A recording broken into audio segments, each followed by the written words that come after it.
அத பாக்கீங்களா? காட்டுங்க. ஏங்க வாங்க. இந்தா வாங்க. இதா இருக்காங்க பாருங்க. அந்த கேமரா தொடுங்க. உங்களுக்கு கேமரா இருக்கு பாரு, கேமரா தொடுறது தான் படம் தெரியும். கேமரா எங்க இருக்கு?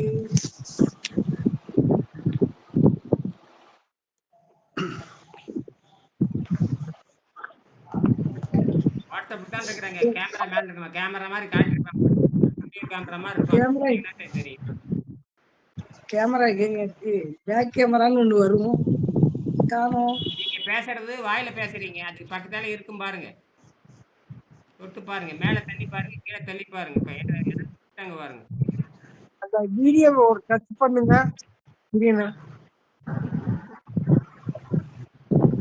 இல்லையே டச் பண்ணுங்கம்மா, இதான் வரும்.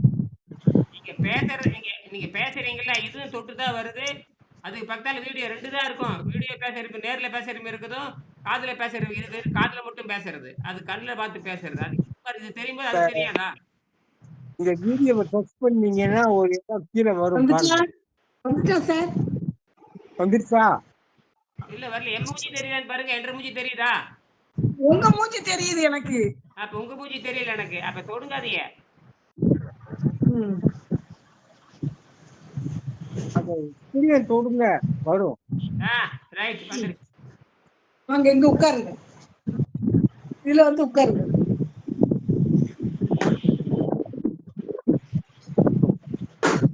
ஐயோ விழுந்துடாதீங்க. இந்தாங்க சார், இந்த இருக்காங்க. சத்தத்தை நிறுத்துங்க. மேல ஃபேன் ஓடுதா? அது நிறுத்துங்க முதல்ல. கொட கொட கொட கொட கொட சத்தமே வரக்கூடாது. அவ்வளவு, அதுக்கு மேல கிடையாது. அந்த ஆடியோவை கட் பண்ணி விடுங்க. என்னது சார் ஆடியோ? என்னது? சத்தத்தை குறைங்க. மியூட் பண்ணுங்க. மேல சத்தத்தை குறைங்க அப்படியே. ஃபேன் நிறுத்துங்க. உங்களுக்கு கட கடன்னு சத்தம் வருங்க. பதிவாக நிறுத்திட்டேன். ஃபேன் நிறுத்திட்டேன். சரி உட்காருங்க. அவர் கையில கொடுத்துருங்க. அவர் கையில கொடுத்துருங்க.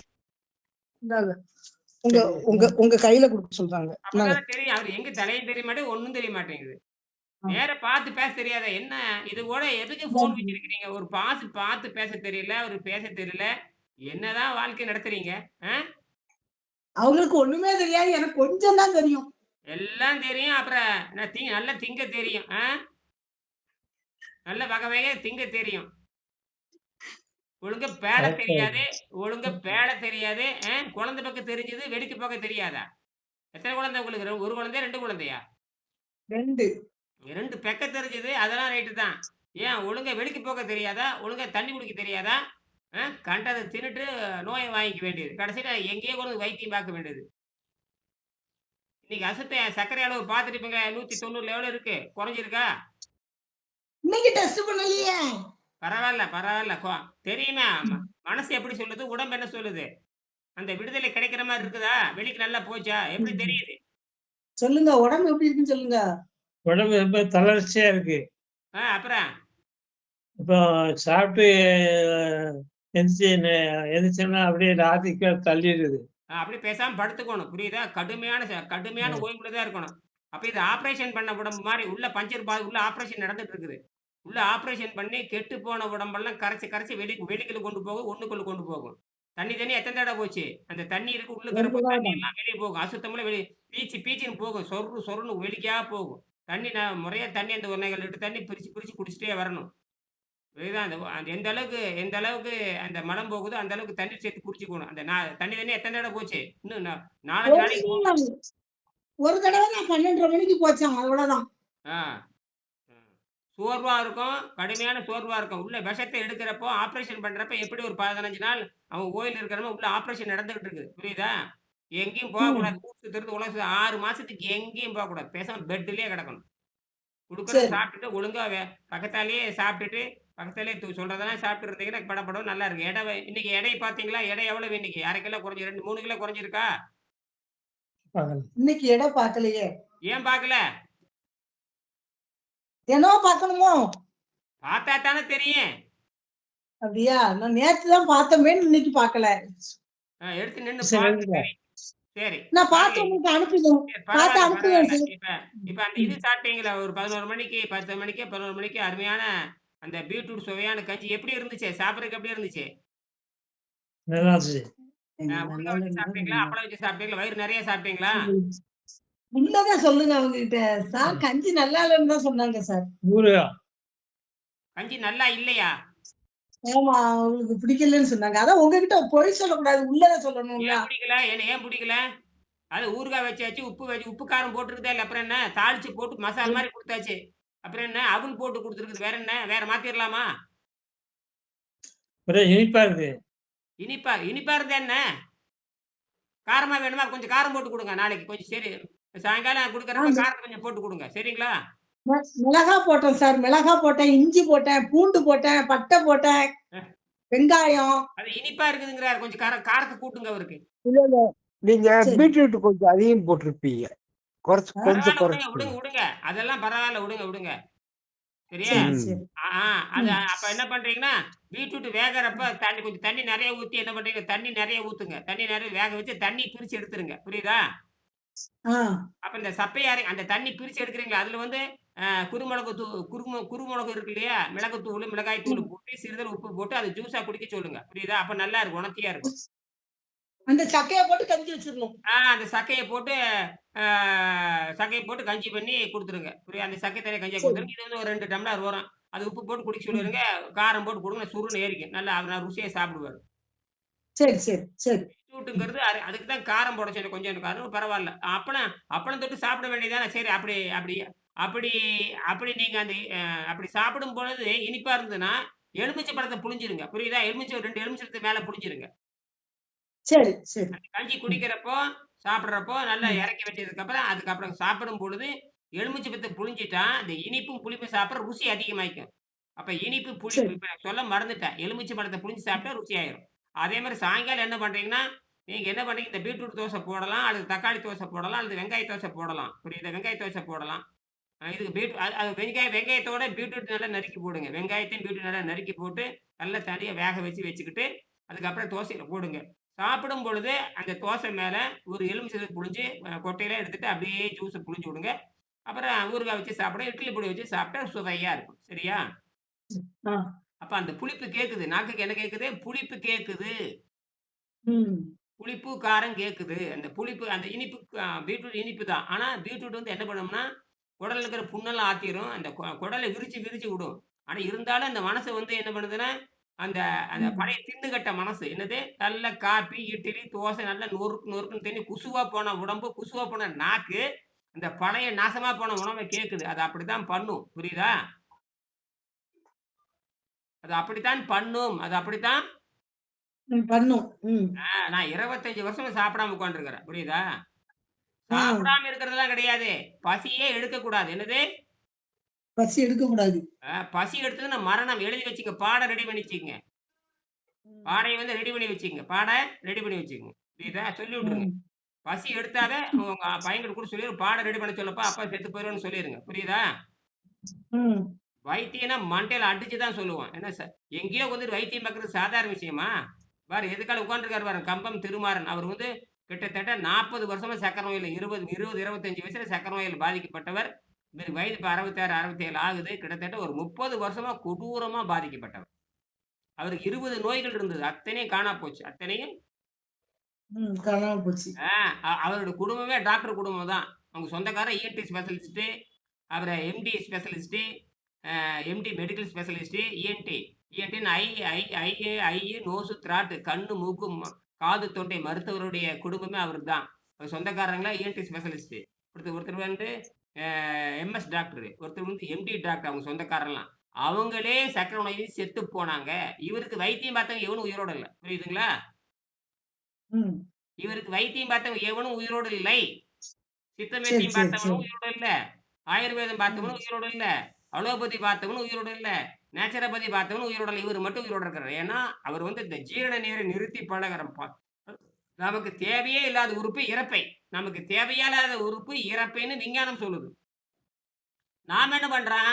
இரைப்பை தானே தேவையில்ல. பேசாம பசியவே கட்டுப்படுத்திட்டா சரியா போச்சு. அவன் இரைப்பையே எடுத்துடுறான். நீங்க 10 லட்ச ரூபா பணம் குடுத்தா இறப்பை எடுத்துருவான். புரியுதா? 10 நாளைக்கு உயிரோட இருப்பீங்க. அப்புறம் ம். செத்து போயிருவீங்க. ம். அந்த மருந்து குடுத்து ஒரு 6 மாசம், 7 மாசம் அப்படியே தள்ளி குடுப்பான். உள்ள இருக்கிறதெல்லாம் அவ்வளோதான். மருந்து கூட மாதிரி அந்த வழி அப்படியே போயிட்டு அப்புறம் 6 மாசத்துல ஒரு வருஷம் செத்து 10 லட்சம் போச்சு, ஆளும் போச்சு. பணத்த குடுத்து இது உடனடியா பணத்த குடுக்க மாட்டான். ஒரு 6 மாசம் கழிச்சு நீங்களே செத்து போயிருவீங்க. இதுதான் வந்து அந்த பைபாஸ் சர்ஜரின்னு பேரு. இரைப்பையே எடுத்துர்றான். என்னது? ம். இரைப்பை. இ இரைப்பையே எடுத்துட்டான்னா, அப்ப இரைப்பையே தேவையில்லை என்று சொன்னால், பசியும் தேவையில்லை என்று புரிந்து கொள்ள வேண்டும். நாம என்ன பண்றோம், அது ம். இருந்துட்டு போட்டு. இப்ப ஏற்கனவே உடம்பு கெட்டு போச்சு. இப்ப இரைப்பைய எடுத்துட்டா அவர எப்படி குணப்படுத்துவீங்க நீங்க? இரைப்பை வழியா தான் எல்லாம் போயாகணும். வெளிக்கு இப்ப இப்ப இப்ப பாருங்க, இனிமா குடுக்காம வெளிக்கு வந்துருச்சா இல்லையா? வந்துட்டு. ஆ எத்தன வருஷமா உள்ள தங்கி இருக்குது. இது இனிமையா குடுக்க குழந்தை மாரி பயந்துட்டு கிடக்குறாரு. கரெக்ட்டா 75 வயசுங்கிறாரு. எத்தன வீடியோ பார்த்திருப்பீங்க. என்ன பார்த்திருப்பீங்க. எல்லாம் எவன் துடிக்கிறான். நல்ல சொகுசா வாழ்ந்துட்டு ஆஸ்பத்திரியில இருக்கிறான். போய் இனிமா குடுத்துட்டு வரேன்னு சொன்னாங்க. வேண்டவே இந்த வேண்டாம். பக்கத்துல இனிமா இருக்க ஆஸ்பத்திரியில போய் இனிமா குடுத்துட்டு வரேன்னாங்க. ஆனா போயிடுச்சு. 12:30 மணிக்கு போயிடுச்சாம். இனி அது அந்த இளவெல்லாம் தேவையில்ல. அத இப்ப சும்மா வச்சுக்க. அதுக்குன்னா வைத்தியம் பார்த்து விட்டேன். புரியுதா? ம். அதுக்குள்ள ம். வைத்தியம் பார்த்தங்காட்டி தான் அது அந்த 12:30 மணிக்கு வெளிக்கு போயிருக்குது. எனவே இத்தன ம். எம்பிஏ சென்னையில எத்தன எம்எஸ் இருக்கான், எம்டி இருக்கான், எம்எஸ் இருக்கு. ஒரு மயிராண்டி உங்கள வெளிக்கு போக வைக்க தெரியல. அ? ஏன் ம். ம். உங்க பையன் இன்ஜினியர் படிச்சிருக்கானே, அவன் தெரிஞ்சுக்க வேண்டாம். அப்பனுக்கு வெளிக்கு போற வைத்தியம் கூட ஒரு ஒரு என்ஜினியருக்கு தெரியலன்னா, ஒரு என்ஜினியருக்கே உடம்ப பத்தி தெரியலன்னா, எப்படி உங்க அப்பன காப்பாத்துவாரு அவரு? அவரு எப்படி தன்னை காப்பாத்திக்குவாரு? என்ன டாக்டர் தான் காப்பாத்துவாங்களா? டாக்டர் வெளிக்கு போற கூட சொல்ல தெரியாத டாக்டர், என்ன எம்பிபிஎஸ் டாக்டர், என்ன MS doctor, MBBS doctor, Siddha doctor, Ayurveda doctor, என்ன டாக்டர் எல்லாம்? ஒரு வெளிக்கு போறதுக்கு கூட யோகியதை இல்லாதவன் என்னய்யா டாக்டரு? ஒரு வெடிக்கு போறதுக்கு நீங்க எத்தன லட்சம் செலவு ஒரு மாசத்துக்கு 5000, 10,000 செலவு பண்ணியிருக்கிறீங்க. 30 வருஷம், 40 வருஷம் செலவு பண்ணியிருக்கிறீங்க. அவரு 40 வருஷம் செலவு பண்ணியிருக்காரு. கம்பம் திருமாறன் உட்கார்ந்திருக்காரு பாருங்க. ஒரு ம். வெடிக்கு போறதுக்கு கூட உணவு சொல்ல தெரியலன்னா, என்ன எம்எஸ் படிச்சு என்ன கிழிக்கிறான்னு கேட்கிறேன். அதான் வெள்ளைக்கார மருத்துவம்னு பேரு. என்ன மருத்துவம்? ம். வெள்ளைக்கார இங்கிலீஷ்கார மருத்துவம். அது கிறித்துவ மருத்துவம் அப்படித்தான் இருக்கு. வெள்ளைக்காரன் பூரா கிறித்துவனுங்க. அவனுங்க தான் இந்த அக்குருவம் பண்றது. இயேசுநாதர் நல்லவரு தான். அத படிச்சுட்டு அக்குருவம் பண்றான் பாருங்க. தாங்க முடியாத அர்த்தம். மருந்தெல்லாம் யார் தயாரிக்கிறாங்க? அமெரிக்காக்காரன் தயாரிக்கிறான்ல யாருங்கிறீங்க? கிறிஸ்தவன்னு பேர வச்சுக்கிட்டு உலகத்த நாசம் பண்றாங்க. கிறிஸ்தவன்னு பேர வச்சுட்டு உலகத்த நாசம் பண்றவங்க தான் அவனுங்கலாம். ஆமா சித்தர்கள். புரியுதா? சித்தர்கள்ல யார் ம். தெரியுமா? அப்படி இருந்த இடத்திலேயே நோய குணமாக்குவான். இருந்த இடத்திலேயே நோய குணமாக்குவாங்க. ஆ பசி தாகம் கண்ட்ரோல் ஆயிடுச்சு பாருங்க. ஒண்ணா ஒண்ணுக்கு போகுது. ஒண்ணு இப்ப வெடிக்கும். 2வது நாள்ல வெடிக்க வருது. எத்தன வருஷமா பேலாம இருந்திருக்காங்க. இனிமே கூட பேட கூட தெரியாம உங்க வீட்டுக்காரர் இருந்திருக்காரு. அப்ப என்ன இலவ தின்றுருக்காரு பாருங்க. இப்படித்தான் உலகமே தின்னுட்டு இருக்குது. ஒரு பேட தெரியல. கேட்டா கவர்ன்மென்ட் எம்ப்ளாயி வேற. வெக்கமா இல்ல? வேலை தெரியல. அவரு என்ன கவர்ன்மென்ட் எம்ப்ளாயி வேற. இக அ அவருடைய அப்புறம் உன்னுடைய துறையே நீயே இப்படி இருந்தீன்னா, அந்த அமைச்சர் எப்படி இருப்பான்? அவனும் பேள மாட்டான். உன்னுடைய அமைச்சரும் பேள மாட்டான். என்னய்யா மானங்கெட்ட பொழப்பா இருக்குது. அரசு ஊழியருக்கு எந்த துறையில இருந்தாரு? ஹைவேஸ்ல இருந்தாரா? எதுல இருந்தாரு? ஃபாரஸ்ட்ல. Civil supplies. சிவில் சப்ளை அப்ப அவரு சிவில் சப்ளைன்னு வச்சுக்குவோம். அப்ப சிவில் சப்ளைக்கு ஒரு ஒரு அமைச்சர் இருந்திருப்பான் இல்லையா? மானங்கெட்டவன். ஆ. அவனாவது சொல்லிக் குடுத்துருக்கணும் இல்லையா? அந்த சிவில் சப்ளை அந்த அமைச்சராவது சொல்லிக் குடுத்துருக்கணும் இல்லையா? என்னுடைய ஊழியர்களுக்கு அத்தனை பேரும் ஒழுங்கா சிவில் சப்ளை சாப்பாடு திங்கிற மானங்கெட்ட முண்டங்களா? அது ஃபுட் சப்ளையும் வரும். சிவில் சப்ளை சிமெண்ட், கிமெண்ட் அதெல்லாம் வரும். ஃபுட் சப்ளைன்னா உணவு இது ரேஷன் கார்டு, சர்க்கரை, கோதுமைலாம் வரும். அந்த அந்த சிவில் அதெல்லாம் புரியுது எனக்கு. அந்த மானங்கெட்ட ம். அமைச்சராவது, என்னுடைய ஊழியர்கள்லாம் ஒழுங்கா வேலைக்கு போற மாரி சொல்லத் தெரியாது மானங்கெட்ட அமைச்சர்கள். அமைச்சருக்கே அறிவு இல்லைன்னா, அப்புறம் ஊழியருக்கு எங்க அறிவு இருக்கும்? வாத்தியாருக்கு வேலை அறிவு இல்லைன்னா பார்க்கும் வேலை பார்க்கும்போதெல்லாம் வேலை பார்க்கும்போதெல்லாம் நல்லா தான் இருந்தாங்க. ரிட்டயர்ட் எப்ப ஆயி நல்லா 4, 5 இருந்தாரு? வருஷம் கழிச்சு. இன்னைக்கு எப்பவுமே 1 நல்லா வருஷம் அப்ப இருந்தாரு. நல்லா இருந்தாங்க. எப்பவுமே பாரு சாகு வரைக்கும் நோய் வராது அப்படின்னு அந்த அமைச்சர் சொல்லிக் குடுத்துருக்கணும். அமைச்சர்னா யார் தெரியுமா? அமைச்சர்னா மக்களையும் கவனிக்கணும், ஊரையும் கவனிக்கணும். சாகும் வரை தத்துவத்துல வள்ளுவர் வந்து அப்படியே 10,000 ஆண்டு இது நான் சொல்றது வள்ளுவருடைய தத்துவம். 2000 ஆண்டுக்கு முன்னாடி சொன்னது இப்பதான் நாங்க நடைமுறைப்படுத்தணும். 2000 ஆண்டுக்கு முன்னாடி சொன்னத எந்த அமைச்சரும் ம். படிக்கல. எந்த முதலமைச்சரும் படிக்கல. எந்த எந்த ஊதாரியும் படிக்கல. நல்லவர்கள் படித்து புரிந்து கொண்ட நாங்க இப்ப சொல்லி தர்றோம். இருந்த இடத்துல உங்களுக்கு சொல்லி தர்றோம். அவரே அந்த கம்பன் திருமாறன் அவர் ஒரே தடவ தான் என்னை சந்திக்க வந்தாரு. நான் 3 வருஷத்துக்கு ம். முன்னால. அதுக்கு முன்னால நோய் நல்லாகுற வரைக்கும் என்னை பார்த்ததே கிடையாது. நோய் நல்லாகுற வரைக்கும் நானும் ம். அவர பார்த்தது கிடையாது. நேர்ல பார்த்ததே கிடையாது. நேர்ல பார்த்ததே கிடையாது. கேட்டு பாருங்க. ஒரு இடத்துல சரி நான் சரி சொன்ன ஒரு மலையில தங்கிறது ஒரு மலையடிவாரத்துல தங்கிறது ஒரு 20 பேத்துக்கு பயிற்சி குடுக்கறதுக்கு ஒரு மலையடிவாரத்துல ஒரு பங்களால ஒரு இடத்துல தங்கி இருந்தேன். அது திண்டுக்கல் பக்கத்தால. வடமதுரைங்கிற இடத்துல ஒரு மலையடிவாரத்துல தேவாங்கு மலைன்னு சொல்லுவாங்க. அங்க தங்கி இருந்தேன். அப்ப நான் வர சொன்னேன். இந்த மாரி 20 பேர் வந்திருக்கிறாங்க. நீங்க வந்து ஒரு 2 நாள் இருந்துட்டு போங்க. அப்பன்னா அவர் கடுமையான உணவு நோம்புல இருந்தாரு. அந்த பசி தாகத்தை கட்டுப்படுத்தி. அந்த சோர்வு வந்தது. நான் சோர்வு வந்து நான் பயப்படாதீங்கன்னு சொன்னேன். சோர்வு வரத்தான் செய்யும். ஏன்னா, உள்ள இருக்கிற விஷத்தை எப்படி மருந்து குடுத்தவன் மயக்கம் கிடக்கிற மாரி, நாங்க சுத்தப்படுத்த போது அந்த மயக்கம் வரும். சுத்தப்படுத்துகின்ற பொழுது, மயக்கம் வரும். அப்ப மயக்கம் வரப்ப ஓய்வா இருக்கணும். புரியுதா? அப்ப பேசாம அமைதியா இருக்கணும். அப்ப எங்கேயாவது எங்கேயாவது வெளிய போற மாரி தான் நான் உணவ மாத்துவோம். எங்கேயாவது வெளிய போறேன், எனக்கு வேலை இருக்குதுன்னா மாத்துவோம். இப்போ ஒண்ணு கெட்டு போய் ரிப்பேர் ஆயி போச்சு. வயசு 75 ஆச்சு. இன்னும் எதுக்கு சுத்தணும்?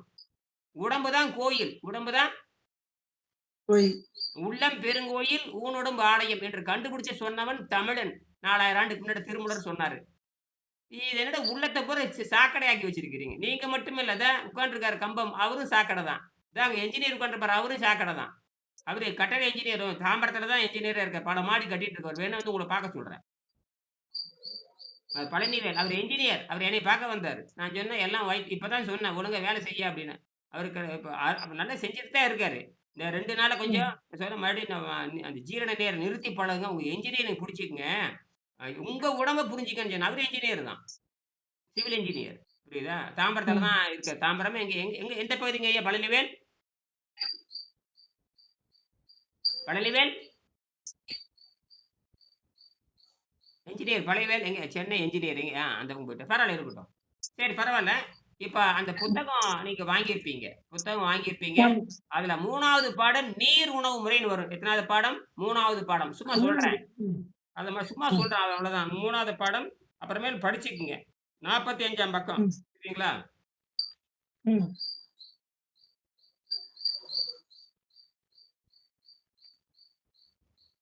அதுல பார்த்தீங்கன்னா 3வது பாடம் 45, 46 அந்த 47ஆம் பக்கத்துல இந்த இது கண்டுபிடிச்சாரு இவரு. இத கண்டுபிடிச்சு ஒரு கடுமையான இது புத்தக ஆசிரியர் வந்து யாருன்னு ம். கேட்டா பின்னாடி இருக்கும் பார்த்திருப்பீங்க. அவர் என்ன பெரிய ம். விஞ்ஞானி அவரு. என்னுடைய ஆசிரியர் அவரு. அவர்தான் நான் 15 ஆண்டு அவர்ட்ட பாடம் படிச்சேன். 16 ஆண்டுகள் பாடம் படிச்சேன். சரிங்களா? அவரு முக்தி அடைஞ்சுட்டாரு. அவர் 10 வருஷம் ஆச்சு. இப்போ இந்த கலை வந்து உலகத்துல நான் அவருடைய பாடத்த படிச்சு, அந்த கலையை வந்து உலகத்துக்கு நான் கொண்டு போயிட்டு இருக்கிறேன். இப்ப இன்டர்நெட் இருக்கிறங்காட்டி இருந்த இடத்திலேயே வைத்தியம் பார்க்கிறேன். புரியுதுங்களா? இப்ப நானும் அப்படித்தான் இந்த சுரப்பிலேயே கட்டுப்படுத்தி, பசி தாகத்தை கட்டுப்படுத்தி 25 வருஷம் வாழ்ந்துட்டு இருக்கிறனால தான் இதுதான் உண்மைன்னு. இது வந்து இது அதிசயம்லாம் கிடையாது. இதுதான் உண்மை. இப்ப உங்களுக்கு சர்க்கரை நோய் நல்லா இருக்குதுன்னா அதிசயம் கிடையாது. இதுதான் உண்மை. இத போய் அதிசயமே பேசக்கூடாது. என்னது? ம். அதிசயமே பேசக்கூடாது. உங்களுக்கு நோய் நல்லாகிறது அதிசயம் கிடையாது. சர்க்கரை நோய் ம். நல்லாயி போச்சு, வெளி போகுது. இதெல்லாம் அதிசயம் கிடையாது. இதெல்லாம் உண்மை. இப்படி செஞ்சா உண்மை நடக்கும். சரியா? நாம வந்து வெத்தல போட்டு பழகிட்டு, பீடி சிகரெட் போட்டு பழகிட்டு, நீங்க ஆப்பிள் சாப்பிடு, ஆரஞ்சு சாப்பிடுன்னு அந்த கருமாந்திரத்துக்கு மண்டையில ஏறாது. ஏன்னா, நீ பீடி சிகரெட் குடிச்சு பழகும், பீடி சிகரெட் குடிச்சே சாவான். சாராயம் குடிக்கிறவன்ட்ட போய் ஆப்பிள் சாப்பிடுன்னு சொன்னா கேட்பானா? அந்த மாரி தான் ஆகாரம் தின்னு பழகுனவனுக்கு நல்ல உணவு, ஆரோக்கிய உணவு புரியாது. ஏன்னா, அந்த ஆகாரம் தின்னு நீ சாக வேண்டும் என்று இயற்கை கடவுள் சொல்லுகிறார். சுத்தம் செய்து வாழ வேண்டும் இந்த கடவுள் சொல்லுகிறார். கடவுள் 2 கடவுள் இருக்கிறார். நல்ல கடவுளும் இருக்காரு, கெட்ட கடவுளும் இருக்கிறாரு. புரியுதுங்களா? ஏன்னா உலகத்துல நல்ல கடவுள் கிடையவே கிடையாது. குறைவா தான் இருக்குது. கெட்ட கடவுள் நெறைய இருக்கங்காட்டி இத்தன கொடுமைகள் நடக்குது. கடவுள் நல்லவரா இருந்தா எந்த கொடுமையும் நடக்கக்கூடாது. புரியுதா? நாம தான் புரிஞ்சுக்கணும். நாம தான் கடவுளா மாறணும். சரியா? ம். சரி. ம். சொல்லி நான் நிறைவு செய்ய போறேன். இந்த ம். இந்த விஞ்ஞானி என்ன சொல்றாரு? இந்த வெங்கடேசன் இவருக்கு வந்து 15 நோய் இருந்தது. மூட்டு வலி, ம். முழங்கால் வலி, சர்க்கரை நோய், ருமேட்டிக்ன்னு முன்னாடி இருக்கிற முட்டி இப்ப வேலை செய்யாது. முதுகுந்தண்டு பின்னாடி L5, L4, L6 சொல்லுவாங்க. முதுகுந்தண்டு பின்னாடி கொடூர வலி, குமிஞ்சா வலி, நிமிர்ந்தா வலி, 105 கிலோ 100 கிலோ எடை, சர்க்கரை நோயி, இதெல்லாம் வாய் துர்நாற்றம், உடல் பெருத்து போச்சு. இத்தனை நோய் வந்து கடைசியில இந்த ஜெர்மன் டாக்டர் அர்னால்ட் ரெக்ரெட் அவரு கண்டுபிடிச்சாரு 120 வருஷத்துக்கு முன்னாடி. அவரு தான் அறிவு சார்ந்த நோன்புன்னு கண்டுபிடிச்சாரு. அறிவை வைத்துக்கொண்டு, பகுத்தறிவை வைத்துக்கொண்டு உடம்ப வந்து எப்படி நம்ம உடம்ப வந்து வெப்பம் குறையாம எப்படி வச்சுக்கிறது? சாவு வராம எப்படி வச்சுக்கிறது? உயிர் உள்ள தங்கி இருக்க வேணும்.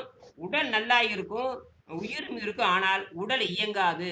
உடல் பார்க்கறதுக்கு நல்லா இருக்கிற மாரி தெரியும். உடல் இயங்காது. ஆகையினால அது உள்ளே இருக்கிற விஷம் தான் உங்களுக்கு காரணமே. விஷம் உள்ள இருந்ததுன்னா உடல் இயங்காது. உடல் இயங்கலைன்னா உயிர் போயிரும்னு அவர் எழுதுறாரு. அத உங்களுக்கு குறிப்பா எழுதியிருப்பேன் பாருங்க. அதுக்கு வந்து பார்த்தீங்கன்னா விட்டல் பவர்ம்பாரு. விட்டல் பவர்னா இந்த உயிராற்றல்ன்னு பேரு. பாடி பவர்னா உடல்ல இருக்கிற பாடியில இருக்கிற பவர் இருக்கு. ஆனா அந்த பவர் வேலை செய்யாது. ஏன்னா உள்ள அடைச்சிருக்குது. நீங்க ரூ. 1,00,00,000 கார வாங்கிட்டு உள்ள இன்ஜின் கெட்டு போச்சுன்னா அந்த கார் நகராது. பெட்ரோல்ங்கிறது வெளியிருந்து ஊத்துறது. ஆனால் இன்ஜின் அடைப்பு இருக்குது. இந்த சைலன்சர் பூரா அடைச்சிருச்சு. ஆகையினால நீங்க வெளியிருந்து பெட்ரோல் குடுத்தா வேலை செய்யாது. ரூ. 10,00,00,000 கார் போட்டு வாங்குனாலும் வேலை செய்யாது. அந்த அடைப்பை எடுத்தா தான் வெளிய இருக்கிற ஆற்றலும் ஓடு, இன்ஜின் வேலை செய்யுது. அப்ப இந்த 2மே நல்லா இருக்குது. ஆனால் உள்ள அடைப்பு இருக்குது. அப்ப உங்களுக்கு உயிரும் இருக்குது, உடலும் இருக்குது. ஆனா உள்ள என்ன இருக்குது? அடைப்பு இருக்குது. அந்த அடைப்பை மெல்ல மெல்ல கரைத்து எடுக்கும். மாத கணக்கில் கரைத்து எடுக்கணும். அப்ப மாத கணக்கு கரைக்கிறப்போ எந்த அளவுக்கு விஷம் வெளிய போகுது தினம் எடை பார்க்கலாம்.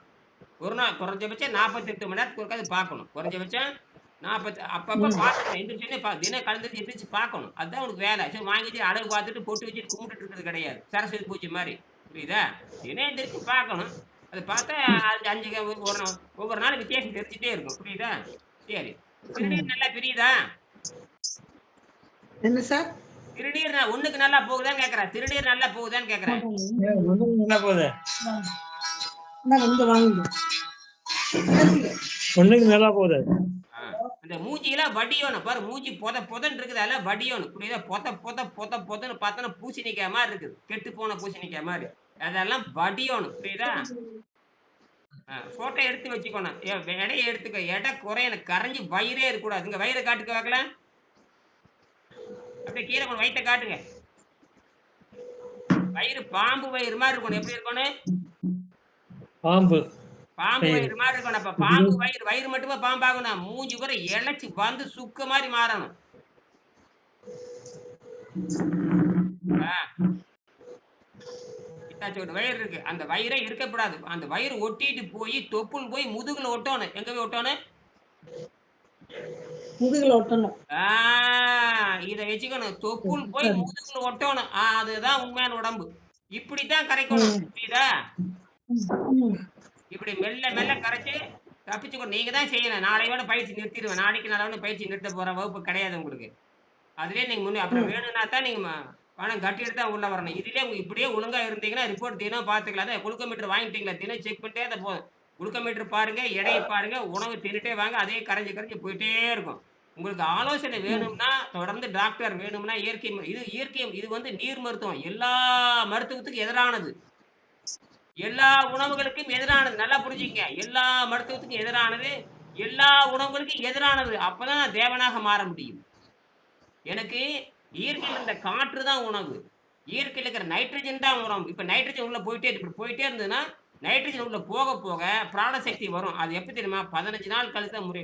குறைஞ்சபட்சம் 1 மாசம் அது ஓய்வு இருந்தா தான், இந்த பிராணசக்தி உள்ள போய் அசுத்தம்லாம் வெளிய போய் கார்பன் கரி பூரா வெளிய போய், நைட்ரஜன், ஆக்ஸிஜன் அதிகமானதுக்கு அப்புறம் தான் நடக்க முடியும். இப்ப ஆப்பரேஷன் பண்ணிட்டு இருக்கிறோம். என்ன பண்ணிட்டு இருக்கிறோம்? ஆபரேஷன் பண்ணிட்டு அப்புறம் மயக்கம் வரும், சோர்வு வரும். புரியுதா? படுத்துக்கணும். சரி, நிறைவு செய்ய போறேன். தண்ணீர் மட்டுமே அருந்துங்கள். நாளை கிளாஸ் கிடையாது. நாளை கிளாஸ் கிடையாதோ? நாளைக்கு ஒரு நாள் உங்களுக்கு 3 நாள் ஆச்சு. நாளைக்கு ஒரு நாள் கூட்டி குடுக்குறேன். சரியா? நாளைக்கு சேர்த்தி குடுக்குறேன். இன்னைக்கு சாயங்காலம் ஒரு வகுப்பு இருக்குது. நாளைக்கு காலையில நாளைக்கு ஒரு 2, 3 வகுப்பு நடத்தலாம். உங்களுக்கு 4 வகுப்பு இலவசமா தர்றேன். சரியா? நீங்க சீக்கிரம் நல்லாகணுங்கிறதுக்காக. அதற்கப்புறம் வேணும்னா உங்க பையன்கிட்ட கேட்டு என்கிட்ட பேச சொல்லுங்க. பையன்கிட்ட பேச சொல்லுங்க. நான் பேசிக்கிறேன். சரியா? இதுலயே நாளைக்கு ரிப்போர்ட் எடுத்து பாருங்க குறைஞ்சிரும். இன்னும் இது ஆரம்பம். இது இறுதிகள். இது அதிசயம் கிடையாது. நான் அந்த வயிறு வந்து எங்க போய் ஒட்டணும்? முதுகுல போய் ஒட்டணும். அதுதான் வைத்தியம். அப்ப எனக்கு ஃபோட்டோ எடுத்து அனுப்பணும். நீங்களே கவனிக்கணும். நான் சொல்ற உணவை நான் சொல்ற இந்த கட்டாயம் 2 வேளை உணவு, ஒரு வேளையோட கட்டாயத்துக்கு அதெல்லாம் சொல்லித் தருவேன். இந்த ஒரு வேளை உணவு வந்து சீக்கிரம் குறையும். இப்ப கொஞ்சம் கொஞ்சம் மெல்ல மெல்ல நாளைக்கு 10:30 மணிக்கு குடுங்க. நாளான்னைக்கு 11 மணிக்கு குடுங்க. புரியுதா? அந்த 11 மணிக்கு காலையில ஒரு தடவை அந்த எலுமிச்சம்பழம் போட்டு நல்ல இனிப்பு நல்லா போட்டு ஒரு 1/2 லிட்டர், ஒரு 100 மில்லி, ஒரு 1/4 லிட்டராவது குடிக்கலாம். ஒண்ணும் தப்பில்ல. இனிப்பு நல்லா போட்டு ஒரு எலுமிச்சம்பழம் புழிஞ்சுக்கலாம். புழிஞ்சு சாப்பிட்டுக்கலாம். அதற்கப்புறம் அந்த 11 மணி வரைக்கும் இந்த 1 மணி நேரத்துக்கு 100 வெறும் தூய்மையான தண்ணி, ஆற்று தண்ணி தான் குடிக்கணும். வேற எந்த தண்ணி குடிக்கலாம். இந்த ஃபில்டர் வாட்டர் குடிக்கலாம், ஆர்ஓ வாட்டர் குடிக்கலாம். அதெல்லாம் குடிக்கலாம். ஒண்ணும் தப்பில்ல. 11 மணி வரைக்கும். அப்ப 11 மணிக்கு ஃபுல்லா சாப்பிட்டுங்க. இதே மாரி சாப்பிட்டுங்க. ருசியா குடுங்க. புரியுதா? உப்பு போட்டுங்க. புளிப்பு சேர்த்திக்கங்க. எலுமிச்சம்பழம் புளிப்பு சேர்த்திக்கங்க. கொஞ்சோண்டு புளி கூட போட்டுக்கலாம். சாதாரண சோத்துக்கு போற புளி இருக்கு இல்லையா? புளியங்கா புளி. அந்த புளியங்க கூட கொஞ்சம் சொல்ல மறந்துட்டேன். அந்த புளிய கூட சேர்த்துக்கலாம். ஒண்ணும் பண்ணாது. புரியுதா? நாளைக்கு என்ன சாப்பாடு சார் குடுக்கும்? நாளைக்கு சாயங்காலம் வந்து வெங்காயம் பீட்ரூட் கலந்த தோசை குடுத்துருங்க. நாளைக்கு 11 மணிக்கு என்ன ம். பண்றீங்கன்னா, இந்த பீட்ரூட் கஞ்சி வைக்கிறப்ப கொஞ்சம் புளி சேர்த்திக்கங்க. சாதாரண புளி. அ சாம்பார் புளி. சரி. சாம்பார் புளி கொஞ்சம் சேர்த்திக்கங்க. அப்புறம் எலுமிச்சம்பழமும் சாப்பிட்டுக்கலாம். நெய் ஊத்திக்கலாம், தேங்காய் எண்ணெய் ஊத்திக்கலாம். அதெல்லாம் ஒண்ணும் பண்ணல. நல்லா பண்ணியிருக்கீங்க பார்த்தேன். ஊறுகாய் வச்சிருக்கீங்க. இது விட என்ன வேணும்? அந்த இனிப்பு சொல்றது கரெக்ட் தான். அந்த இனிப்பு கொஞ்சம் ம். புளிப்பு சேர்த்துட்டா சரியா போயிரும். கொஞ்சம் புளிப்பு சேர்த்துட்டா சரியா போயிரும். நீங்க சாத்துப்புளி கூட போட்டுக்கலாம். புரியுதா? வீட்ல சாத்துப்புளி இருக்குல்ல, ம். சாத்துப்புளி இல்லாத வீடு எங்க இருக்குது? புளி இல்லாத யார் இருக்கிறாங்க? ம். அந்த புளிய கொஞ்சம் சேர்த்து கரைச்சு உள்ள ஊத்திட்டா சரியா போகும். சரிங்களா? ருசி நல்லா இருக்கும். ஆ. சரி. அல்லது புளித்தொக்கு கூட செஞ்சு வச்சுக்கலாம். புளித்தொக்கு. என்னது? புளித்தொக்கு கூட கொஞ்சம் செஞ்சு ம். வச்சுக்கலாம். சரி. புளி ஊறுகாய் கூட வச்சு சாப்பிடலாம். அத விட புளிய கரைச்சு உள்ள ஊத்திருங்க. வேலை முடிஞ்சு போச்சு. ருசியா இருக்கும். அது உப்பும் இருக்குது, ம். காரம் இருக்குது, அப்புறம் எல்லாமே இருக்குது. அப்புறம் என்ன? சாப்பிட்டுக்கலாம். ஒண்ணும் பண்ணாது. நல்லா வேலை செய்யும். இப்ப என்ன ம். பண்ணணும்னா, கோழிய தூண்டி விடணும். நல்லா ஆனதுக்கு அப்புறம் தான் அந்த பசி தாகத்தை கட்டுப்படுத்தும். இப்ப வந்து பல்லு இல்ல, ஜீரணமண்ட வேலை செய்றதில்ல, குடல் வேலை செய்றதில்ல, பல்லும் கிடையாது. மிக்ஸி ஜார் தான் இருக்குது. ஜார்ல பல்லு போயிடுச்சு. குடலும் வேலை செய்றதில்ல, பல்லும் வேலை செய்றதில்ல. எதுவும் வேலை செய்றதில்ல. உயிர மட்டும் எப்படி காப்பாத்த எவனாலயும் முடியாது. 8,00,00,000 செலவு பண்ணி ஜெயலலிதாவே காப்பாத்த முடியலையாமா. 100 எமனுக்கு சுத்தி நின்டாங்க. 100 எமனுகளும் வைத்தியம் பார்த்தானுங்க. 8,00,00,000 வாங்கிட்டு பணத்த குடுத்து அனுப்பிச்சு விட்டானுங்க. இந்த மாரி தான் உங்க வீட்டுக்காரர் வந்துரும். ஒழுங்கா இருந்தா தப்பிக்கலாம். சரியா? ம். சரி. உடலை சுத்தகரித்தல் என்றால் என்ன? அத மட்டும் சொல்லி முடிக்கிறேன். உடலை அந்த 3ஆம் பாடத்துல 48வது பக்கத்துல இருக்கு. 49ஆம் பக்கத்துல உடலை சுத்தகரித்தல் என்றால் என்ன? உடலை சுத்தகரித்தல் என்றால் என்ன? அவ்வளவுதான். நமது உடலில் பல விஷப்பொருள்கள் உள்ளே தங்கி உள்ளன. அவற்றை முதலில் வெளியேற்ற வேண்டும். அதைத்தான் உடலை சுத்தப்படுத்துதல் என்று நான் சொல்லுகிறேன் என்று இந்த விஞ்ஞானி வெங்கடேசன் சொல்லுகிறார். சரியா? ம். முதலில் அ ஏற்கனவே முதலில் காலை பல் துலக்கிய முதல் பல்லு விளக்குனதுக்கு அப்புறம் டீ, காப்பி போன்ற விஷப்பொருட்களை அருந்தக்கூடாது. இப்ப நாம வந்து உயிரை காப்பாத்துறதுக்காக தான் போராடிட்டு இருக்கிறோம். சாப்பாட்டுக்காக போராடல. எது சாப்பிடுறோம்? உயிரை தக்க வைத்துக் கொள்வதற்காக போராடிக் கொண்டிருக்கிறோம். கடைசி ஸ்டேஜ்ல இருக்கிறீங்க. என்ன ஸ்டேஜ்ல இருக்கிறீங்க? ம். கடைசி எப்படியாவது ஸ்டேஜ். உயிர எப்படியாவது இட்லி குடுங்க. எப்படியாவது தோசை குடுங்க. எப்படியாவது புரோட்டா குடுங்கன்னு கேட்கறீங்க டாக்டர்ட்ட போயி. அத தின்னுதான்யா இது வந்துச்சு. அந்த முண்டங்களுக்கு தெரியாது. கடைசியில எல்லாம் பணத்தெல்லாம் புடுங்கிட்டு, இதெல்லாம் ஒண்ணும் பண்ண முடியாதுங்க. இம்யூனிட்டி இல்லைங்க. கடவுள போய் பாருங்கன்றாரு. அறிவுகெட்ட முண்டமே பணம் வாங்குறதுக்கு கூட சொல்லுவோமே இல்லையா? 10,00,000 பணம் ம். வாங்குறதுக்கு ஜெயலலிதாட்ட ஃபீஸ் வாங்காததுக்கு கூட சொல்லியிருந்தா பரவால்ல. ஃபீஸ வாங்கிட்டு கடைசியில அது கடவுள் காப்பாத்துவார்ன்னு அனுப்பிச்சு விட்ட பரதேசி முண்டங்கள். அப்படித்தான் எல்லாரும் சொல்லி ஏமாத்துறானுங்க. புரியுதா? ம். இப்ப உயிரை காப்பாத்தினால் போதுமானது. என்னது? ம். உயிரை உயிரை காப்பாத்து. ஆ காப்பாத்தினாலும் போதும். உயிர் வேணுமா? ருசி வேணுமா? சொல்லுங்க. உயிர் வேணுமா? ருசி வேணுமா? உயிர் தான் வேணும். ஆ அந்த உயிர் தான் நமது கடவுள். அந்த உயிர் போகாம இருக்கறதுக்கு என்ன வழியோ அததான் சொல்லி தர்றேன். சரியா? அந்த உயிர் போகாம இருக்கணும்னா, வயித்துல எதுவுமே எந்த வகையான அந்த ஹைட்ரோகுளோரிக் ஆசிட் அந்த பசியே சுரக்கக்கூடாது. பசி சுரந்து என்ன ஆயிப்போ பசியோட சேர்ந்து சாப்பிடுகின்ற அப்படின்னா, அந்த பசியோட சேர்ந்து அந்த ஜீரண நீர் உள்ள போயி, அந்த பெருங்குடலை சுருங்க வச்சுரும். பெருங்குடல் சுருங்கிட்டா, மலம் இது எப்படிருந்து நடக்குது தெரியுமா? 2 வயசுலருந்து இது நடக்குது. உங்களுக்கு என்ன வயசு 75, 76ன்னு சொன்னீங்க. அந்த 2 77. வயசுல சுருங்கி போன குடலை இப்ப 2 நாள்ல விரிய வச்சாச்சு. இப்ப நான் விரிய வைக்கிற உணவு தான் குடுத்துருக்கிறேன். இப்ப சுவை கொஞ்சம் கம்மியா இருக்குங்காட்டி என்ன பண்றேன், கொஞ்சம் சுவை குடுக்கணுங்கிறதுக்காக என்ன பண்றேன், கொஞ்சம் புளி போடுங்க, கொஞ்சம் எலுமிச்சம்பழம் போடுங்க, கொஞ்சம் உப்பு காரம் கூட்டி குறைச்சு போடுங்கன்னு சொல்றேன். அதுக்கு தான் அப்பளம் வைக்க சொன்னேன். சுட்ட அப்பளம் அல்லது எண்ணெயில பொரிச்சா அது கொஞ்சம் உப்பு மாரி இருக்கும். சாப்பிட்டா நல்லா இருக்கும். அது ஏமாத்துறேன். மனத ஏமாத்தணும், நாக்கையும் ஏமாத்தணும். மனதையும் ஏமாத்தணும், நாக்கையும் ஏமாத்தணும். குடலுக்கு நல்லது செய்ய வேண்டும். என்னது? ம். நல்லது. குறிப்பா உடலுக்கு மட்டும் பெருங்குடல். நல்லது செய்யணும். பெருங்குடல் தான் கெட்டு போச்சு. பெருங்குடல் தான் மூளை இந்த பெருங்குடல் சுத்தமானா ஒழுங்கா தூக்கம் வரும். இல்ல சர்க்கரை நோயாளிகள் தூங்கவே முடியாது. சர்க்கரை நோயாளிகள் எந்த எந்த ஸ்லீப்பிங் டோஸ் போட்டாலும் வேலை நடக்காது. இப்போ ஒழுங்கா ஸ்லீப்பிங் வந்துட்டு இருக்கு. ஒழுங்கா தூக்கம் வர ஆரம்பிக்கும். புரியுதா? ம். தூக்கம் வர ஆரம்பிச்சுட்டாவே போய் தூங்கிரணும். குறைஞ்சபட்சம் 12 மணி நேரம் தூங்கணும். நீங்க எத்தன மணி நேரம் தூங்கணும்? குறைஞ்சபட்சம் இந்த மாரி ஆப்பரேஷன் பண்ணிக்கின்ற பொழுது, இது நேச்சுரல் ஆப்பரேஷன். அது ஆப்பரேஷன்னா இவனுங்க பண்றது ஒரு இடத்துல தான் பண்ணுவான். நம்ம உடம்பு பூரா தானாவே ஆப்பரேஷன் பண்ணும். பண்ணி எங்கெங்க அழுகி போச்சு அதெல்லாம் திங்க ஆரம்பிக்கும். தின்னு, தின்னு, தின்னு நல்ல கிருமிகள் வளர ஆரம்பிக்கும். இப்ப கெட்ட கிருமிகள் தான் இருக்கு. இது என்ன பண்ணுது? இப்படி வயிற்றுக்கு ஓய்வு குடுப்பேன் 6 மணி நேரம் ஓய்வு குடுக்கறப்போ ஒரு உணவுக்கும் அப்படி அளந்து தான் நான் குடுத்தேன். ஒண்ணுக்கு ஒண்ணு 6 மணி நேரம் இருக்கணும். அந்த 6 மணி நேரம் இடைவெளியிலேயே அது டாக்டரா மாறி, இந்த அழுகி போன செல்கள பூரா இந்த ஓய்வா இருக்கிறப்ப என்ன பண்ணுதுன்னா, அழுகி போன செல்கள போய் தேடி கண்டுபிடிச்சு, அந்த கிருமி தான் சாப்பிட்டுரும். சாப்பிட்டு நல்ல கிருமிகள் வளர ஆரம்பிக்கும். இதுதான் அசுத்த நீரை சாப்பிட்டு தென்னை மரம் நமக்கு நல்ல தேன் பாருங்க, உப்பு கடலோரத்தில தான் இருக்குது. வாயிலேயே உப்பு வைக்க முடியாது. ஆனால் அந்த அந்த ஓரத்தில இருக்கிற அந்த தென்னை மரத்தினுடைய நீர் வந்து அவ்வளோ சுவையா இருக்க காரணம் என்ன? அந்த விஷத்தையெல்லாம் நீக்கிட்டு நல்லத மட்டும் நமக்கு குடுக்குறான். அதான் தென்னை மரங்கிறான். கீழ இருக்கிற அசுத்த நீரை சாப்பிட்டு, உப்பு நீரை சாப்பிட்டு நல்ல தண்ணி தருதா இல்லையா? அதே மாரி தான் உங்களுக்கு இந்த மாரி வயிற்றுக்கு 6 மணி நேரம், 7 மணி நேரம் ஓய்வு. அடுத்தது 12 மணி நேரம்லாம் ஓய்வு இருக்குது. பாருங்க இவருக்கு பாருங்க 8 நாள் ஓய்வு குடுத்துருக்கிறேன். யாருக்கு? கம்பம் திருமாறனுக்கு. கடுமையான சர்க்கரை நோயாளி. அவருக்கு நோயே இல்லைன்னு சொன்னதுக்கு அவரு சர்டிபிகேட்லாம் பார்த்தாச்சு. எந்த நோய் இல்லைன்ட்டாங்க. அப்புறம் தான் என்ன பண்ணேன், அவரு நீர் நோன்பு இருக்க சொல்லியிருக்காரு. கிட்டத்தட்ட 8 நாளா நீர் நோன்பு இருக்காரு.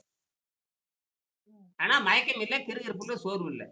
ரெஸ்ட்ல தான் இருக்காரு. ஆமா ஓய் படிக்கிறதா இருக்கணும்னு சொல்லிட்டு படிக்கல இருந்திருக்காரு. எங்கேயாவது வேலைக்கு கீலைக்கு போறதா இருந்தா, அவரு இதெல்லாம் கேபிள் வச்சு நடத்துறாரு. அப்படி வெளி போறதா இருந்தா என்கிட்ட சொல்லுங்க. அப்ப வந்து இயற்கை உணவுக்கு நான் மாத்தி விடுவேன். ஒரு நாள் மட்டும் இயற்கை உணவு சாப்பிடுங்க அப்படின்னு சொல்லியிருக்கேன். அதெல்லாம் அவருக்கு தான். ஏன்னா அவரு எந்த நோயும் அவருக்கு கிடையாது. புரியுதா? உடம்பு கரைச்சாச்சு. அவரு கிட்டத்தட்ட பார்த்தீங்கன்னா, 65 கிலோல இருந்து 50 கிலோ, 15 கிலோ கரைச்சு எடுத்தோம் அது. அப்ப எல்லா நோயும் போயிடுச்சு. டாக்டருக்கு வாயில வச்சுட்டு கம்முனு இருக்க. அவரு ஆஸ்பத்திரிக்கு போய் 3 1/2 வருஷம் ஆச்சு. உணவும் நிறுத்தியாச்சு. நோயும் நிறுத்தியாச்சு. பசி தாகத்துக்கு கட்டுப்பட்டு சுவாசத்திலே ஓடிட்டு இருக்குது. அதுதான் 7ஆம் நிலைன்னு பேரு. அந்த 7ஆம் நிலையில ஒரு சிறு பகுதியைத் தான் நான் உங்களுக்கு குடுக்குறேன். இது எல்லா மதங்களும் நோன்பு இருக்க சொல்லுது. ஆனால் எப்படி இருக்குன்னு யாருக்கும் தெரியாது. எல்லா மதங்களும் நோன்பு இருந்தால் கடவுளை காணலாங்கிறான். ஆனா எப்புட்றா இருப்பீங்க? பிரியாணி தின்னு போட்டு இருப்பீங்களா? அட முண்டங்களா! நேத்து கூட ஒரு பாதிரியார் என்கிட்ட பேசினாரு. அது கூட அனுப்பிச்சு வச்சிருக்கேன் பாரு உங்களுக்கு. ஒரு பாதிரியார் பேசுனது அனுப்பிச்சு வச்சேன். பார்த்தீங்களா?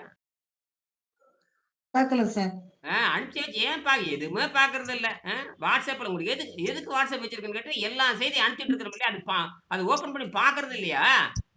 நேத்து ராத்திரி ஒண்ணு பார்த்தேன் சார். 3 பேர் பேசுறீங்களா அது பார்த்தேன்.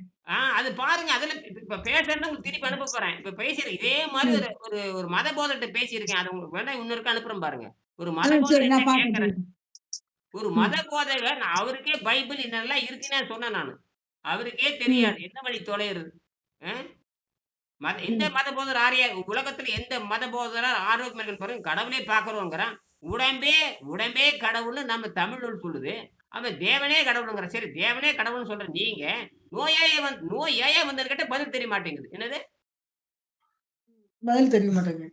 அப்புறம் தான் சொன்னேன். தேவன் அது கிடையாது ஏன்னு சொன்னேன். லூகாஸ் 20:36 எடுத்து படின்னு சொன்னேன். லூகாஸ் 20:36 யார் பரிசுத்தமான நீரையும், பரிசுத்தமான காற்றையும் அனுபவிக்கிறார்களோ, அவர்களுக்கு மரணம் இல்லைன்னு சொல்லுதுடா. லூகாஸ் சொல்றது உண்மையா பொய்யான்னு கேட்டேன். ஆமா, ஆமாங்கிறான். அட முண்டமே அதை செய்யடா அப்டின்னேன் நானு. நான் இத தேடி கண்டுபிடிச்சேன். ம். எனக்கு பைபிளும் தெரியாது, ஒரு புடலங்காயும் தெரியாது. நான் ஆராய்ச்சி பண்ணும்பொழுது இந்த குறிப்பு எனக்கு கிடைச்சது. நான் ஆராய்ச்சி பண்ணும் பொழுது, சான்று நெறைய நான் வச்சிருக்கேன். வெங்கடேசன் சொன்னதே வந்து 10,000 வருஷத்துக்கு சான்று போதும். இருந்தாலும் என் ஆசிரியர் சொல்வதைக் காட்டிலும் அதிகமா சிந்திக்க வேண்டும் என்பதற்கு இரவும் பகலும் யோசித்து, பைபிள்ல ஏதாவது ஆதாரம் இருக்கான்னு பார்த்தேன். இந்த மாரி காற்றையும், நீரையும் அனுபவிக்கிற மாரி, காற்றையும், நீரையும் உயிரை தக்க வைக்கிற ஆகாரம் அப்படின்னு எழுதியிருக்கானே, இது எங்கேயாவது உண்மையால இருக்குமா? அப்படின்னு தேடி தேடி பார்த்தேன். அப்படி பார்த்தா குருட்டடியா மாட்டிடுச்சு எனக்கு. அந்த லூக்காஸ் அப்படிங்கிற அந்த காலத்துல 2000 வருஷத்துக்குள்ள ஒரு மருத்துவரா இருந்தவர். அவர் எழுதுறாரு, "ஜீவனை, உயிரை தக்க வைக்கிற ஆகாரம் தூய காற்றும், தூய நீருமாகும். தூய காற்றும், தூய நீரும் சாப்பிடுகின்றவர்கள் நீதிமான்கள். அவர்களை கடவுள் ஒரு நாளும் அழிக்க மாட்டாராம்." எழுதி ஆச்சரியமா இருக்குது. என்னடா இவனுக்கு எப்படிடா தெரிஞ்சதுன்னு. ஏதோ சித்தர் சொல்லிக் குடுத்துருக்கான். ஏதோ ஒரு சித்தர் சித்தர்கள்னா 10,000 ஆண்டு இருக்கான். மலைக்கு வந்திருக்கான் அவன். லூக்காஸ் வந்து மலைக்கு வந்திருக்கான்.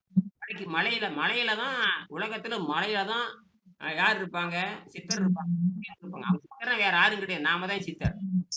குழந்தைகள்லாம் பெத்து 25 வயசு ஆனதுக்கு அப்புறம் வந்து தவம் செய்வான். புரியுதா? பொண்டாட்டி தவம் செஞ்சுட்டு இருப்பான். புருஷன் செஞ்சுட்டு இருப்பான். அதோட தவம் செஞ்சு பல ஆண்டுகள் வாழ்ந்து முக்தி அடைவாங்க. அந்த மாரி நீங்களும் போகணும். வீட்டுக்கு வந்து கும்மி அடிச்சுட்டு சோத்த தின்னுட்டு இருந்தீங்கன்னா சாவு தான் வரும். புரியுதா? ம். சோத்த தின்னுட்டு குசு போட்டுட்டு உட்கார்ந்துருந்தீங்கன்னா சாவு தான் வரும். தெரிஞ்சு போச்சா? ஒழுங்கா கிளம்பி போயிருங்க. ஏதாவது ஒரு கிராமத்து பக்கம் போயிருங்க. டவுன்ல உட்கார்ந்துருந்தீங்க, முடிஞ்சுது கத. என்னங்க? என்ன திருமாறன், திருமாறன் சொல்றது புரியுதா? புரியுது சார். கம்பம் திருமாறன், திருமாறன். பழனிவேல் சொல்லுங்க அதான் சொல்லுங்க. சொல்றேன். இந்த மாதிரி டவுன் 77 வயசு ஆச்சு இப்படி தின்னுட்டு பேண்டுட்டு இருந்தீங்கன்னா நல்லா இருக்காது. உடனே கிராமத்து பக்கம் போகும்னு சொல்லியாச்சு. சரிங்களான்னு கேக்குறேன். சரிதான். கிராமத்து பக்கம் அவருக்கு வயசு 77, உங்களுக்கு வயசு 67. இந்நேரம் போயிருக்கானு. காட்டு பக்கம் போய் உட்கார்ந்துட்டு அதுதான் இதுக்கு பேரு 3வது நிலைன்னு பேரு. அதாவது முதல் நிலை வந்து திருமணம் ஆகாத நிலை, அப்புறம் திருமணம் ஆன நிலை, அதுக்கப்புறம் வந்து உடம்பை கழுவுற நிலை, அப்புறம் இயற்கையோடு சேர்கின்ற நிலை. இந்த 4 நிலை தமிழர்களுக்கு கட்டாயம். இது திருமணம் அதாவது 15 வயசு 19 வயசு வரைக்கும் எல்லாரும் வளர்த்துறீங்க. அதுக்கப்புறம் திருமணம் பண்றதுக்கு சொல்லிக் குடுக்குறீங்க. அதுக்கப்புறம் உடம்ப கழுவுறதுக்கு ஏன் சொல்லித் தரல? தெரியாது. அப்ப 4 வாழ்க்கை இருக்குது. எல்லாரும் 4 வாழ்க்கை வாழ்ந்தாகணும். புரியுதுங்களா? 20 வயசு வரைக்கும் இருக்கிறான். 22ல 23, 25ல கல்யாணம் பண்றான். அதுக்கப்புறம் 60, 50, 55, 60 ஆகுது. முதல் குழந்தை பெருசாகும் பொழுது எல்லா பொறுப்பும் குடுத்து போட்டு, தனியா 5 சென்ட் இடம் வாங்கி அங்க போய் உட்கார்ந்துட்டு உடம்ப கழுவி எடுக்கணும். கழுவி எடுத்து இயற்கையோடு சேரணும். 100, 200 வருஷம் வாழ்ந்ததுக்கு அப்புறம். இப்ப என்னடா 60 வயசுல எல்லா நோய் வந்து சாகுறீங்க. என்ன நியாயம் அது? இப்ப எனக்கு வயசு 68 67 ஆச்சு. என்னோட ஸ்பீடு எவனும் வர முடியாது கோபியில. ஏன்னா இந்த உடம்பே என்னுடைய வயிறு பார்த்தீங்கன்னா, முதுகுல போய் ஒட்டி இருக்கும். அப்படியே ஒட்டியா நான் அப்படி போட்டா கடகடன்னு சுத்துவேன். வயித்தை இழுத்தம் இப்படி ஆட்டுறோமா டக்கு டக்கு டக்குன்னு அப்படியே காத்துல துணி ஆடுற மாரி ஆடணும் வயிறு. காத்துல துணி ஆடுவ படபடன்னு ஆடுதுல அந்த மாரி வயித்த ஆட்டணும். அந்த மாரி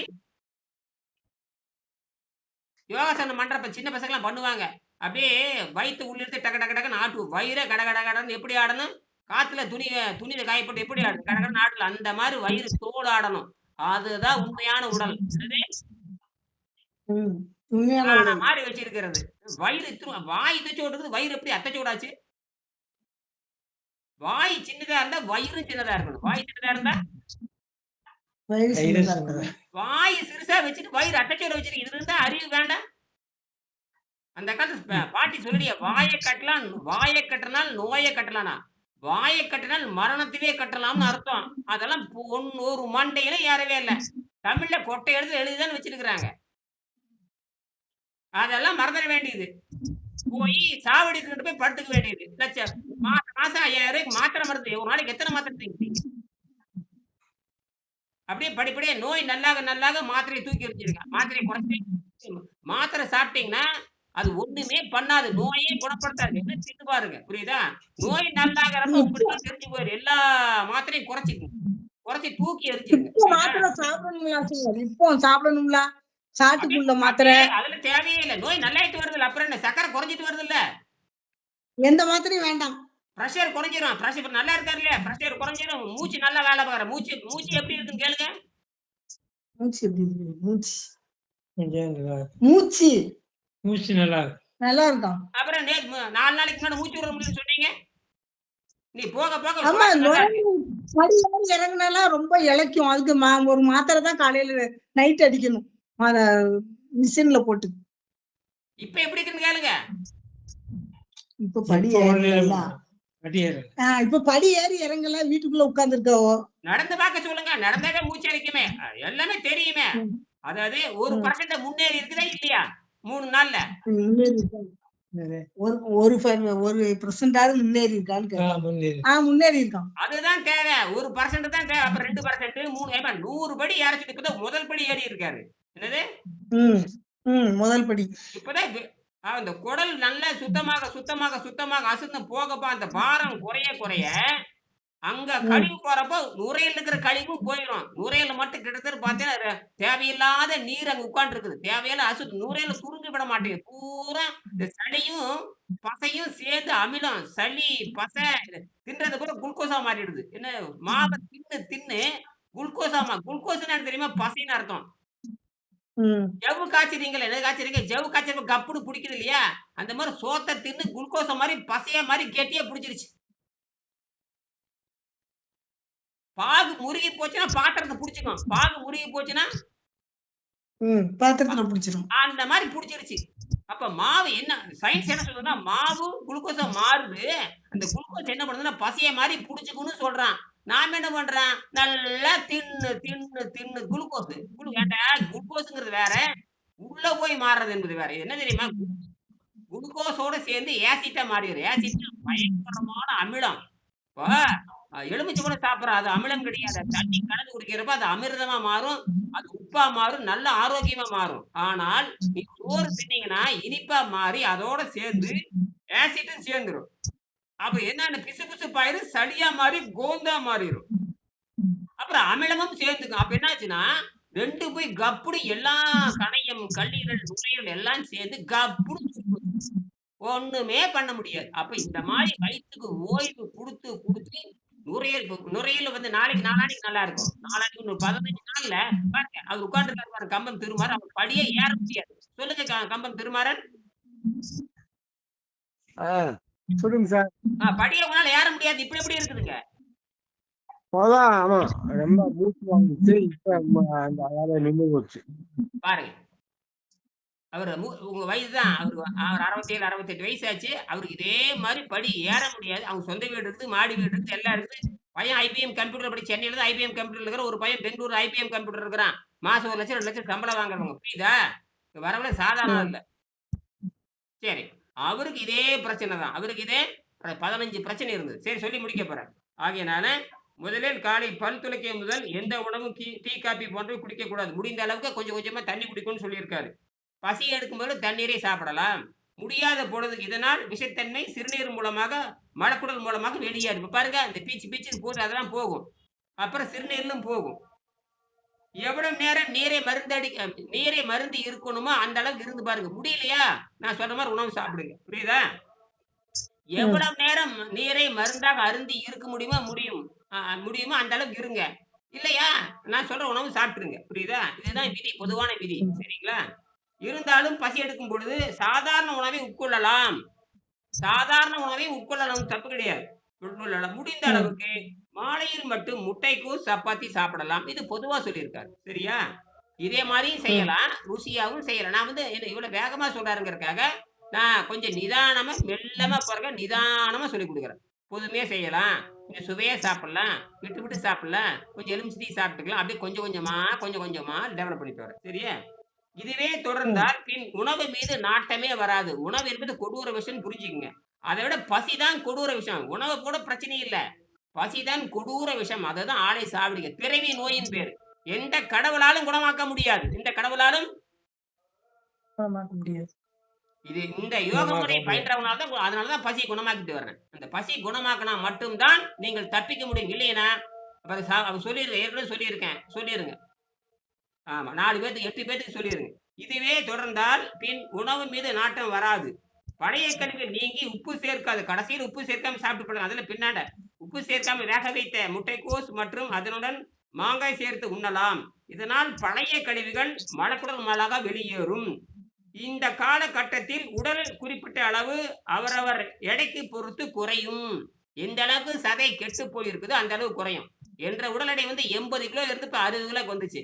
ஆசிரியரோட உடை வந்து வெங்கடேசன் எடை வந்து 93 கிலோ இருந்து 63 கிலோக்கு வந்தது. இந்த மாதிரி அவரவர் எடைக்கு தகுந்த மாதிரி குறையும். அப்புறம் நின்னுரும். அப்ப சமமாயிரும். மேலேயும் போகாம கீழே சமமா வந்துடும். அந்த சமமா வர்ற அந்த எடை வந்ததுக்கு அப்புறம் தான் நீங்க காற்றுக்கும் நீருக்கும் மாற வேண்டும். சரியா? மீண்டும் பேசலாம். நன்றி.